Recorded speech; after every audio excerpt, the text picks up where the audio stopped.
Bueno, hemos llegado a través del estudio de la epístola de Pablo a los Efesios hasta la primera parte del capítulo 5, ¿sí? Así que vamos a hacer un pequeño repaso general de los temas que estuvimos viendo. Obviamente es un resumen. Quizás ustedes, a medida que iba avanzando el estudio de Efesios, les llamó la atención algún aspecto de lo que Pablo nos enseña a través de esta carta. Y obviamente tuvo que hacer un recorte porque hay mucho contenido que Pablo nos está volcando, en especial en la primera parte, en los capítulos 1, 2 y 3. Bien. Bueno, tenemos que tener en cuenta, como estuvimos viendo estos jueves, que todo el contenido de la carta va dirigido a cristianos gentiles, es decir, cristianos que no son judíos. Y bueno, evidentemente tienen una gran impronta cultural greco-romana. Por eso Pablo hace una insistencia de hablarle a ellos, a los gentiles que han abrazado el cristianismo, y los hace en comparación con los cristianos judíos y obviamente lo que está tratando de Pablo de mostrar a través de la carta que no hay diferencia entre judíos y gentiles, pero en principio la carta va dirigida a gentiles, es decir, no judíos que han abrazado el cristianismo. Como nota de color, 30 años después de que Pablo escribe esta carta, va a aparecer de vuelta la carta a los Efesios en el Apocalipsis de Juan, en el capítulo 2, del 1 al 7. Y fíjense que en ese capítulo eh, Juan, o Dios a través de Juan, exalta la firmeza doctrinal de la iglesia de los Efesios, y esto está en consonancia con el volumen doctrinal y de información que tiene la carta de Pablo a los Efesios, el arduo trabajo que tiene los Efesios, la paciencia, la oposición a las herejías, pero los amonesta o los reta porque han dejado el primer amor. ¿eh? No nos vamos a meter en eso, pero es interesante que la carta, al tener tanto volumen de información doctrinal, precisamente esta es la gran fortaleza que tiene la iglesia de Éfeso. Y otra nota de color también, si bien al principio dice Pablo, la salutación de Pablo en el capítulo 1, versículo 1, y le está hablando a los fieles en Cristo Jesús que están en Efesios o en Éfeso. Esa salutación en los manuscritos más antiguos no aparece, por lo cual hay una gran posibilidad de que esta carta sea una carta encíclica o esté dirigida a todas las iglesias del Asia Menor o las iglesias que están alrededor de la iglesia de Éfeso. Bueno, ¿cuál es el tema central? Bueno, el propósito de Dios a través de la carta es unir todas las cosas en Cristo Jesús en y a través de su iglesia. Primera columna, la columna verde oscuro. Unir todas las cosas en Cristo en y a través de su iglesia. Y él va a desarrollar, en especial en la segunda parte del capítulo 1, en el capítulo 2, en el capítulo 4, descripciones de lo que debería ser una iglesia o lo que debe ser la iglesia. Y él va a mostrar que la iglesia no es la jerarquía eclesial, tampoco la iglesia es una comunidad particular, sino él apela a la iglesia en forma universal. Está hablando de lo que es la iglesia de manera universal. Y utiliza varias figuras para describir lo que es la iglesia. Por ejemplo, utiliza la figura del cuerpo en los capítulos 1, en los capítulos 4. Utiliza la figura del edificio en el capítulo, la segunda parte del capítulo 2. Y en esa iglesia están todos los salvados, judíos y gentiles, sin distinción, ¿no? Unificados por medio de Cristo en un mismo espíritu al Padre.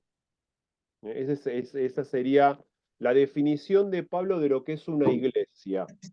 Toda la totalidad de los salvados, sin distinción de etnias o de razas, por medio de Cristo en un mismo espíritu al Padre.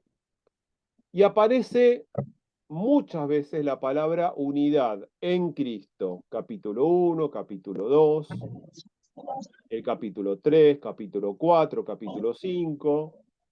Insistentemente, Pablo va a mostrar que dentro de la iglesia hay una unidad por los méritos de Jesucristo en la cruz. ¿Eh? Muy bien. ¿Qué resumen podemos realizar a través de lo que hemos visto en todas estas clases? Bueno, lo primero que va a desarrollar es toda una doctrina de la salvación, de lo que es la salvación. Podemos resumirlo que esta doctrina de la salvación la desarrolla en el capítulo 1 y la primera parte del capítulo 2.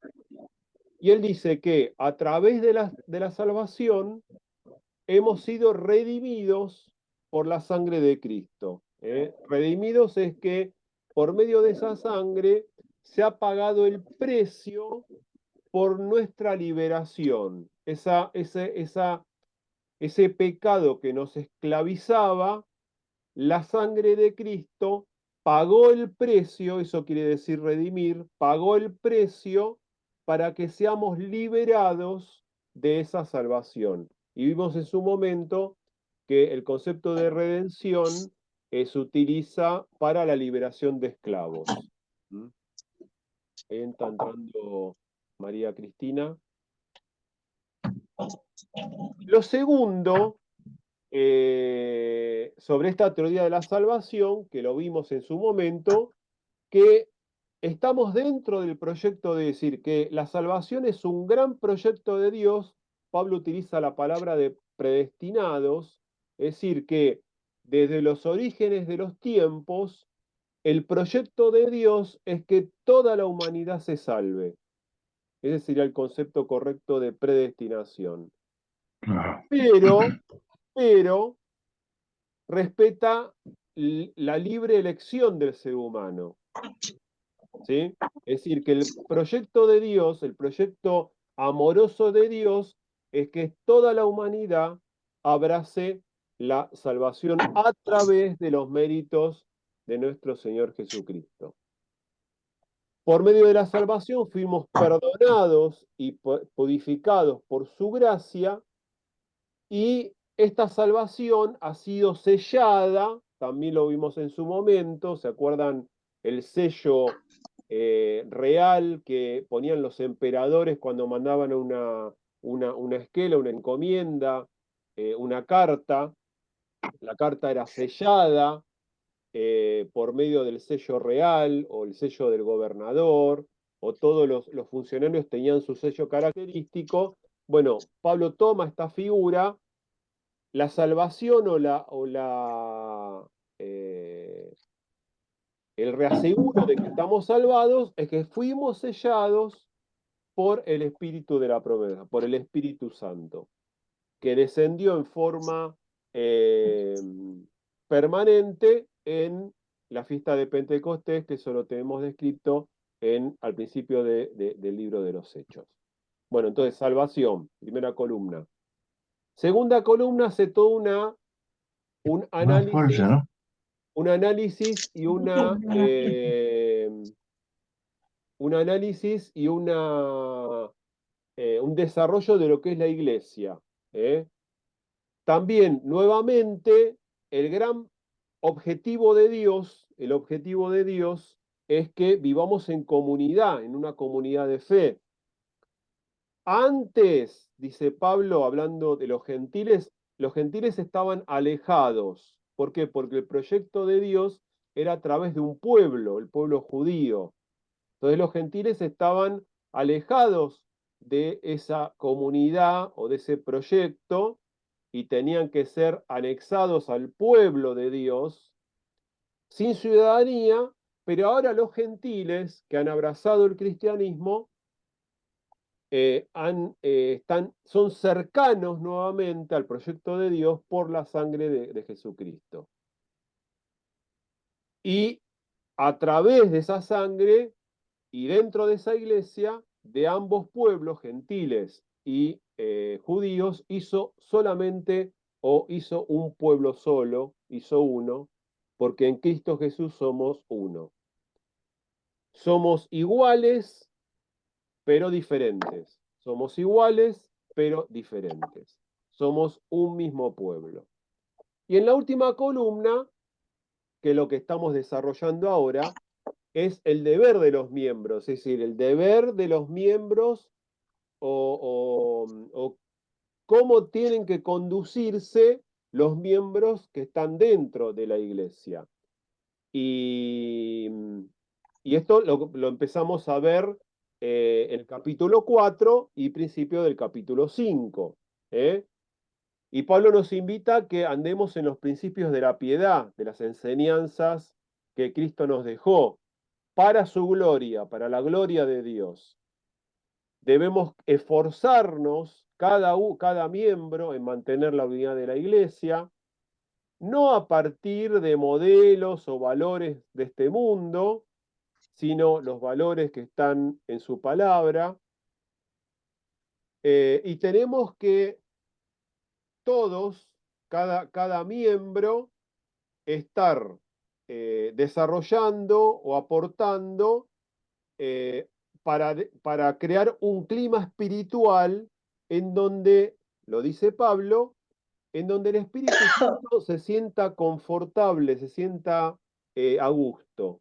Es interesante esto, ¿eh? Esta figura de que el Espíritu Santo se siente confortable, se siente a gusto, se siente cómodo cuando hay un buen clima espiritual desarrollado por los miembros de su iglesia. Muy bien, sería un resumen. Tema salvación, tema iglesia y el deber de sus miembros.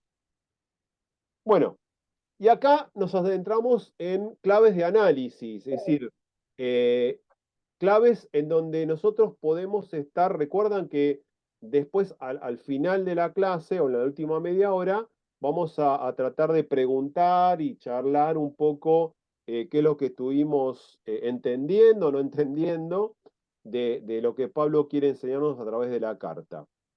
Y estas son claves para que ustedes estén recordando y quizás formulando preguntas cuando abramos el plenario. Bueno, recuerden que Pablo está utilizando figuras, por ejemplo, de la iglesia como cuerpo y de la iglesia como un edificio universal. No está hablando de una iglesia particular o de una comunidad particular, sino está desarrollando toda una doctrina de lo que debería ser la iglesia en forma global. También el énfasis que hace Pablo en la unidad en Cristo. Continuamente está haciendo énfasis en esto. La iglesia no se basa en una jerarquía, ni en los apóstoles, ni en los pastores, sino la iglesia se construye a través de la unidad en Cristo. Fíjense que en Cristo aparece 35 veces en la carta. Es una carta no muy larga, no muy extensa, y aparece 35 veces. También hace énfasis en especial en los primeros capítulos en una igualdad entre los judíos y gentiles, en un grado de igualdad en su membresía dentro de la iglesia, dentro de ese cuerpo, dentro de ese edificio. Pablo en su carta considera explícita, hay una consideración explícita del propósito y de la voluntad de Dios. Es decir, que todos los miembros que están dentro de esa iglesia, de esa comunidad de fe universal, global, somos parte del proyecto, del propósito y de la voluntad de un Dios amoroso. Y hay dos súplicas, una al final del capítulo 2, otra al final del capítulo 3. Una súplicas o deseos, otros comentaristas dicen son como una oración de Pablo. Y es interesante porque Pablo pide que los efesios tengan conocimiento, ¿eh? Que puedan entender todo esto que está tratando de explicar. Y la otra es que la relación que tienen que tener los miembros de la iglesia sea una relación de amor en Cristo. Entonces, el deseo de Pablo es que los cristianos gentiles de Éfeso tengan conocimiento, tengan desarrollado su parte cognitiva a través de las enseñanzas de Cristo y que la relación que tienen los cristianos miembros de esa iglesia sea una relación de amor en Cristo. Se destacan algunas palabras eh, en toda la carta, por ejemplo, riqueza, plenitud, gracia, amor, santidad o santo, misterio. Pablo presenta esto como un gran misterio de Dios develado para cada uno de nosotros. Lo celestial, como proyecto de la iglesia como algo celestial, y como dijimos recién, en Cristo. Y recuerden que la carta, esto lo hemos dicho varias veces, tiene una división natural del 1 al 3, es la sesión más teórica, más doctrinal, y la segunda parte del 4 al 6, que todavía no hemos terminado, es una sección más práctica de aplicación de este marco teórico que nos presenta Pablo en el capítulo 1, 2 y 3.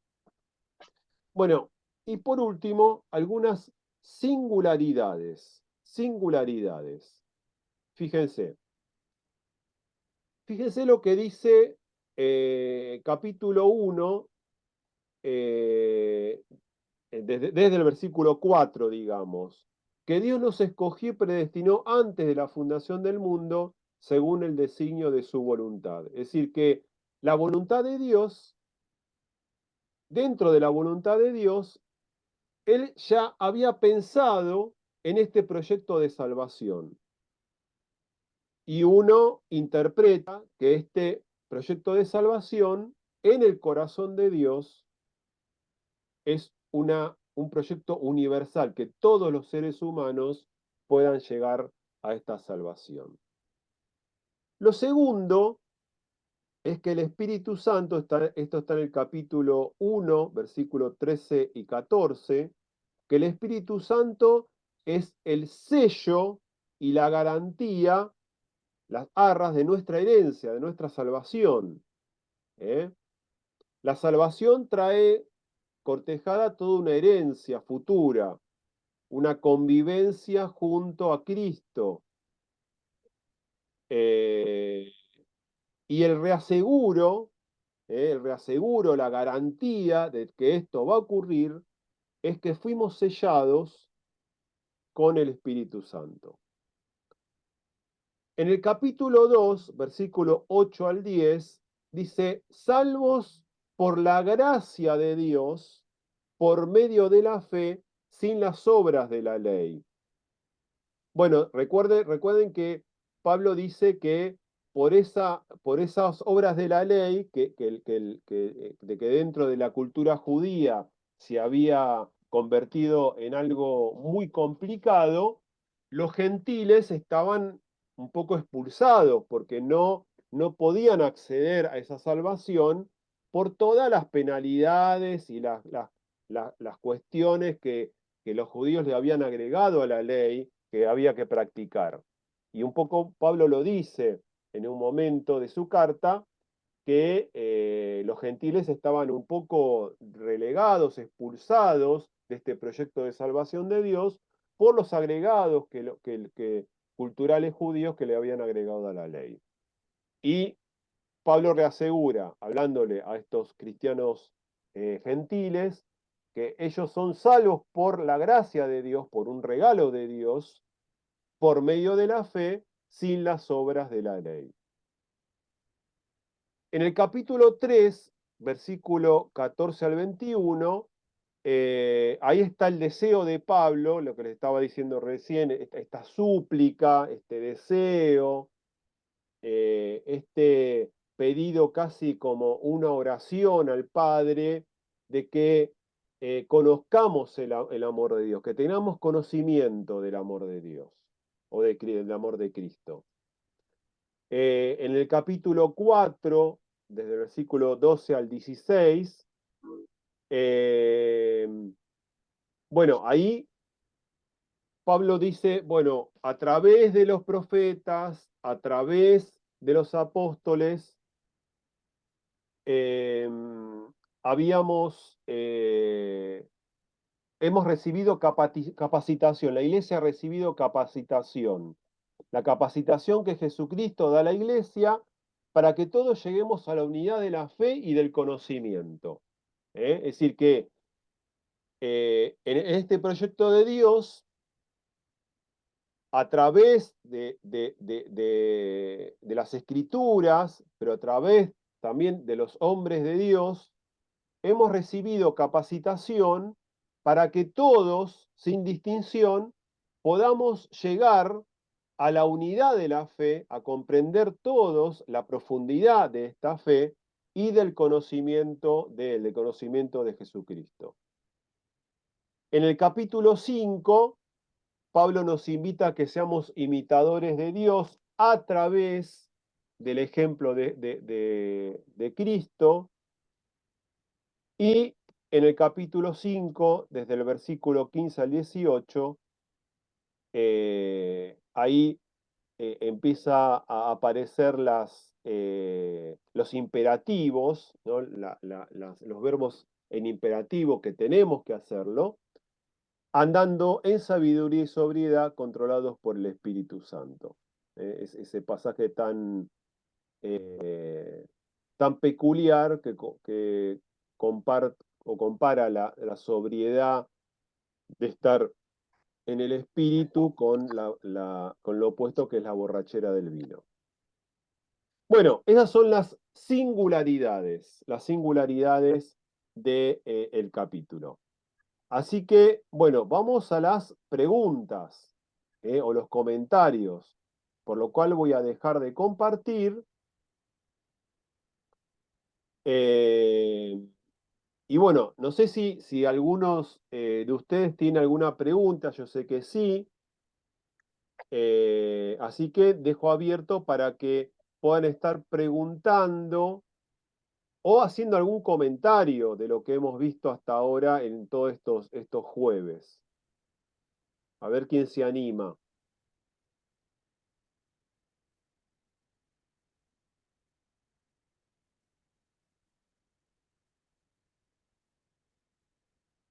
Estás muteado. Pará. Pará que estás muteado, Marcos.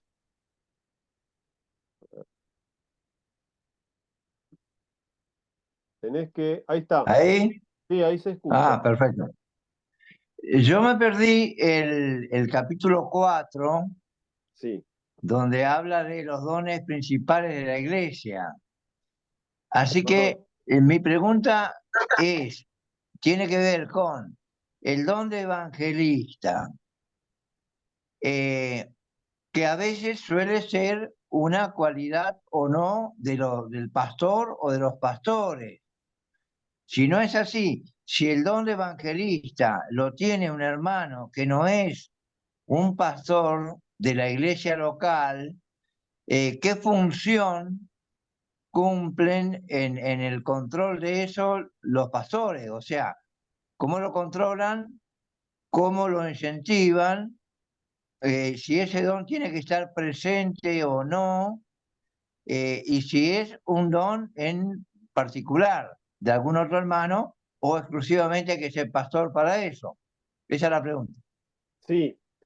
eh, Cuando esa clase la dio, creo que Pablo, y Pablo muy bien explicó que, viste que en ese pasaje dice pastores y maestros, ¿no? Bueno, ese ¿Sí? I, él explicó muy bien que no necesariamente que el pastor debe ser maestro o debe ser evangelista. Más que nada, el pastor en el original es como un administrador o un organizador, digamos, espiritual de su comunidad. ¿Eh? Dentro de nuestras asambleas hay esto de que el pastor tiene que saber enseñar, pero bueno, uno, digamos, cuando las comunidades se organizan y buscan un pastor, quizás las comunidades buscan un perfil de pastor y puede ser que busquen un pastor que tenga habilidades de maestro y de enseñanza, pero no necesariamente tiene que ser esa. Puede ser un pastor evangelista, puede ser un pastor que tenga el don de maestro o el don de exhortación. Es decir, digamos que el pastor en el original sería eh, una calidad de organizador de la comunidad, de administrador, no me sale otra palabra, pero esa sería la idea, digamos. Obviamente un administrador espiritual, ¿no? Que está administrando, si bien se administran recursos materiales, pero una administración de la salud espiritual de los miembros. Pero no necesariamente tiene que tener los otros dones. Yo creo que el pastor trabaja y organiza todos los dones que tienen no, no entendí, se referían. No, está hablando. Preguntó Nicolás, preguntó sobre el evangelista. Yo estoy ampliando, digamos, un poco el panorama. Eh, no necesariamente el pastor tiene que ser evangelista. Lo que sí, el pastor administra los dones, ¿no? Y los pone en un proyecto de comunidad de fe, de iglesia, para un propósito, pero el propósito que tenga esa comunidad, digamos. Pero no necesariamente el pastor tenga que tener esa, eh, ese don específico, digamos, ¿no?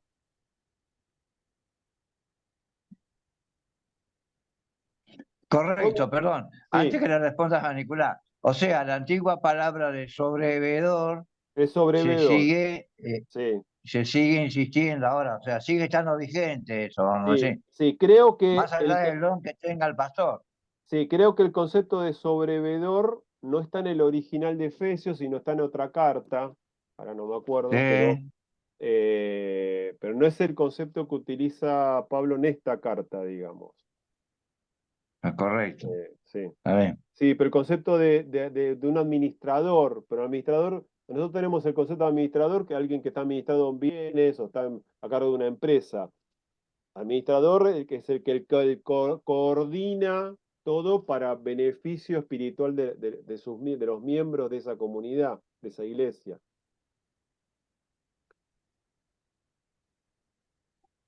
¿Más preguntas? ¿Questions?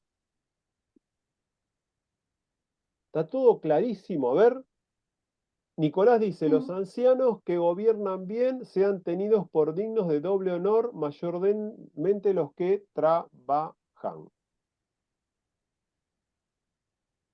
Ah, los que trabajan en predicar, dice 1 Timoteo 5:17. Eh, Al decir mayormente, da a entender que no necesariamente todos enseñaban. Exacto. Sí, eso no implica que una comunidad o una iglesia o una congregación busque un perfil de pastores que enseñen. No tenemos que ser tan, es decir, a veces eh, hay iglesias que buscan un perfil de pastor que tenga habilidades o el don de enseñanza, pero no necesariamente tiene que tener el don de enseñanza. Está muy bien lo que dice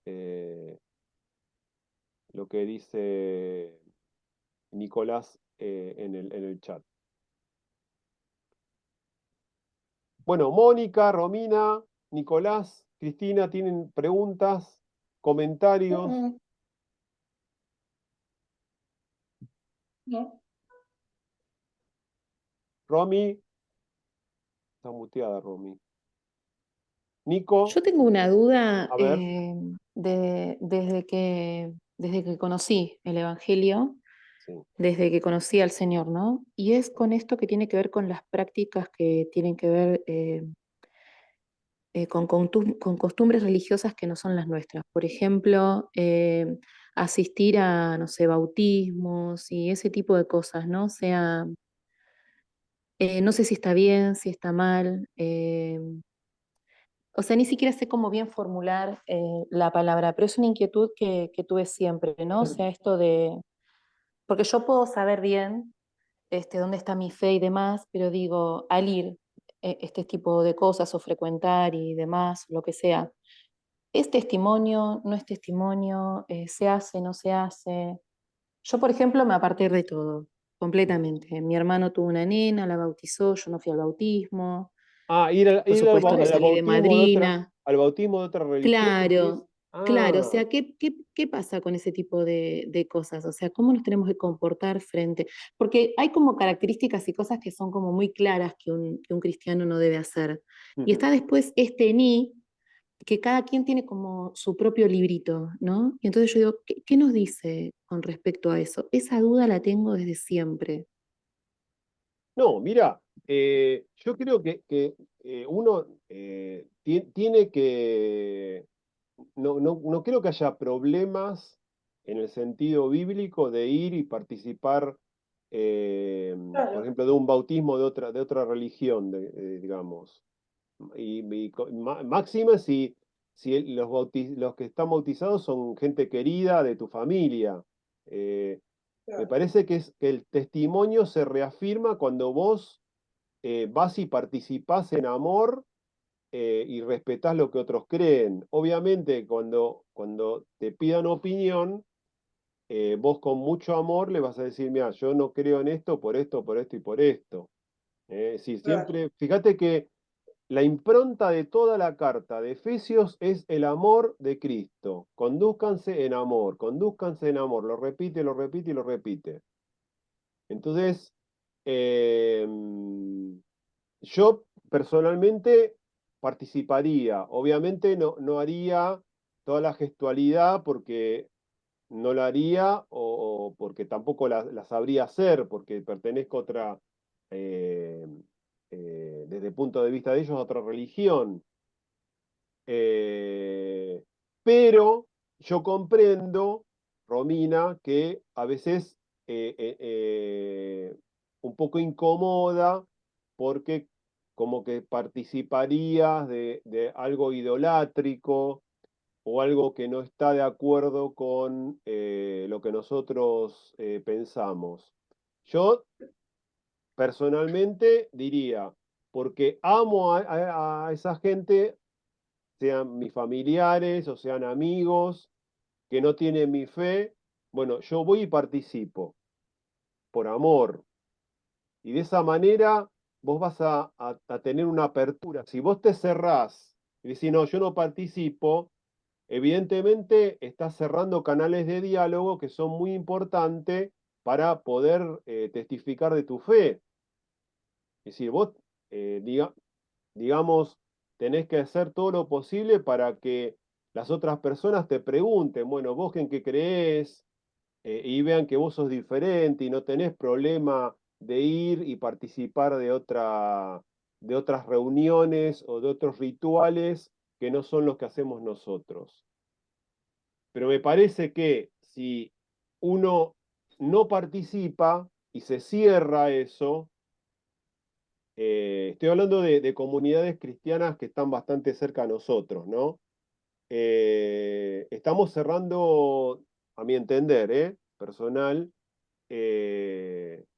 digamos, estamos cerrando canales de diálogo. Es un problema que quizás esta carta no lo aborda, sí lo aborda Primera Corintios, cuando los cristianos, había cristianos que culpaban a otros cristianos que comían la carne sacrificada de los ídolos. No sé si se acuerdan de ese pasaje. Sí, sí, sí. Pero ¿por qué consumían? Porque era más barata. Era carne más barata, era carne que estaba en oferta y las consumían. Entonces, ¿cuál es el principio de Pablo? Bueno, si tu práctica de comer esa carne es de tropiezo para otro hermano, no tenés que comer esa carne. Es decir, el principio sigue siendo el principio de amor. ¿Eh? Entonces, Ok. yo, mi opinión personal, si es un bautismo, no sé, católico, un casamiento católico, ¿no? Yo voy, participo, me regocijo con ellos. Obviamente no voy a estar de acuerdo con eso, pero estoy abriendo canales de diálogo, canales en donde yo pueda estar expresando mi fe hacia ellos. Pues si yo no participo, me encierro en, en, eh, en mi forma de pensar, bueno, los otros realmente van a considerarlo como que soy una persona muy difícil de abordar, por lo cual no voy a poder dar mi testimonio. La verdad es esa. Ok. Ok, Obviamente, gracias. obviamente hace muchos años atrás, estoy dando muchos años atrás, tenía un amigo que estaba en la Acción Católica. Y él venía a mis reuniones y yo iba a las reuniones de él, ¿no? Yo no sé cómo son los que, yo no, después no lo vi más a él, era un amigo bastante, tenía mucha relación. Y él venía a las reuniones de mi iglesia y entraba y se persignaba. Yo no le decía nada. Se agachaba y se persignaba. Y yo iba a la de él y yo no me persignaba porque no tenía, pero nos respetábamos y podíamos, y tuvimos muchas charlas de intercambio sobre lo que creíamos, y eso, digamos, fue un puente como para una ida y vuelta, como para que yo pueda expresarle en lo que creo. Y obviamente él también. Si yo no participo, estoy cerrando canales de diálogo. La verdad es esa. ¿Eh? Y me parece, ahí entra lo personal, que tenemos que tener canales de diálogo. ¿Por Ujú. qué? Y más si son familiares. ¿Por qué? Porque primero los amo porque son familiares y los amo en Cristo. Quiero mostrarles el mensaje de salvación. Quiero mostrarles la verdad, nuestra verdad. Y bueno, la única forma es, bueno, ir y estar con ellos, hablar con ellos, compartir con ellos. Obviamente uno no va a estar participando de eso de la manera que ellos participan, pero voy a abrir canales de diálogo. No sé si contesté Ok, tu gracias. pregunta, Romina. Sí, sí, sí, sí. Sí, gracias. Otros piensan que no, otros piensan que no hay que participar, hay que romper filas. Personalmente no soy de esa posición, digamos. No, no me lo muestra, la palabra no me lo muestra. Tengo que mostrar, la vida de Jesús se mostró así. Estaba con publicanos, estaba con pecadores, estaba con las clases más bajas, estaba se relacionaba con todo lo que la sociedad judía despreciaba. Entonces, hay un ejemplo de cómo tengo que conducirme. Yo tengo que relacionarme con todos. Alberto, Sí, Marcos. eh, con respecto a lo que decía Romina, Alberto mismo, Pablo mismo decía que él se adaptaba a todo, ¿no? Sí. O sea, si no, no hubiera podido predicar el evangelio en todos los lugares a donde fue y a todas las ideologías y pensamientos distintos, ¿no? Claro. Sí. Cuando Pablo va al Areópago, el Areópago era, en Atenas, el Areópago era un lugar de encuentro social, era como una plaza. No era una plaza, pero era como una plaza, había mercaderes, pero era un lugar de discusión. Y cuando Pablo va ahí, Pablo utiliza muchos elementos para explicar muchos elementos de la filosofía griega. Y obviamente los toma y los resignifica para poder abrir el diálogo y mostrar al Cristo resucitado. Obviamente para el griego, alguien que resucite era una locura, le dicen a Pablo, nosotros te escuchamos todo, pero para nosotros lo que estás diciendo es una locura. Pero bueno, eh, es otro ejemplo de que Pablo iba a los lugares, obviamente, y bueno, y ve que esto era verdad, que había un lugar de adoración al Dios desconocido, y bueno, él toma eso, dice, bueno, este Dios desconocido es el Dios verdadero de Israel. Y ahí les predica al Cristo resucitado. Sí. Muy buena la pregunta, Romy, ¿eh? Bien, sí. Cuestiones prácticas. Bueno, no sé, Mónica, Nico. Yo quiero hacer una pregunta con respecto a lo que se habló de evangelistas, pastores y maestros, pero Sí, la primera parte dice que constituyó unos apóstoles y otros profetas, ¿no? sí, ¿Cómo sería la ubicación? Porque, por supuesto, en nuestras iglesias no hay ni apóstoles ni profetas, en algunas denominaciones sí. no. ¿Cómo se considera esto entonces? No, nuestras iglesias consideran que tanto el don de apóstol como de profeta, como don, se cierra con el cierre digamos, del canon, de lo que llama el canon de la Biblia. Eso no quiere decir que la iglesia tenga un mensaje profético en el sentido de predicación.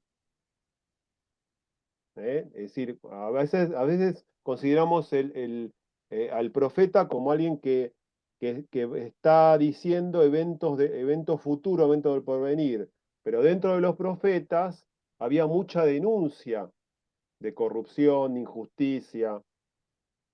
Eso no quiere decir, estaba diciendo a Mónica, que la iglesia no tenga esta capacidad profética de denunciar las injusticias, denunciar las corruptelas, los pecados, ¿no? Y también el tema de la predicación. La predicación es como una actividad profética, digamos. Ahora, supongamos que esté vigente eh, el don de apóstol, por ejemplo. Bueno, el problema es que cuando alguien ejerce el don de apóstol en este tiempo, ejerce poder. Ahí está el problema. Porque si ejerce el don de apóstol para servir, para mostrar el amor de Cristo, bienvenido. ¿Verdad? Nuestras asambleas no creen que el don de apóstol y el don de profeta esté vigente. Pero vamos a suponer que uno diga, bueno, yo tengo el don de apóstol y bueno, y lo ejerzo con humildad, mostrando el amor de Dios, bueno, esto personal, bienvenido, ¿no? Pero evidentemente cuando en las iglesias en donde hay, digamos, personas que dicen ejercer o tener el don de apóstol, eh, bueno, lo ejercen con dominio de poder. Yo tengo el poder y también el problema que hay es que abren la revelación. Es decir, cuando dice yo soy yo tengo el don de apóstol y el don de profecía, estoy considerando que la revelación no está cerrada, sino está abierta y sigue desarrollándose revelación, ¿no? Y ahí es muy difícil comprobar si lo que dice es algo inventado por él o algo inventado que viene de Dios, digamos. Este canon que tenemos es todo un proceso, digamos, de concilios y de estudio, en donde se considera, bueno, esta sí es la palabra de Dios, lo que Dios quiere que sepamos de Él a través de sus siervos. Pero también el problema que trae el don del apostolado y el don de profecía en la actualidad es que se considera que la revelación no está cerrada, sino está abierta y hay posibilidad de cambio de lo que se dice en este texto. Nuestras asambleas consideran que el texto bíblico está cerrado, la revelación está cerrada, es revelación de Dios y son dones, el del apóstol y del profeta, que tuvo un desarrollo y una utilización por Dios en un momento, en una administración muy definida dentro de la historia de la iglesia. No sé si te contesté, Mónica. Bueno, ¿alguna otra pregunta? Si no, pasamos a los temas de oración, si les parece bien.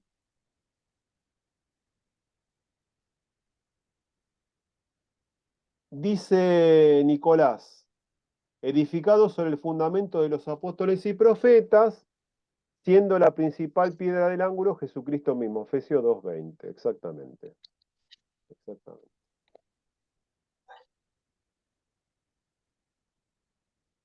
Bueno, voy a dejar de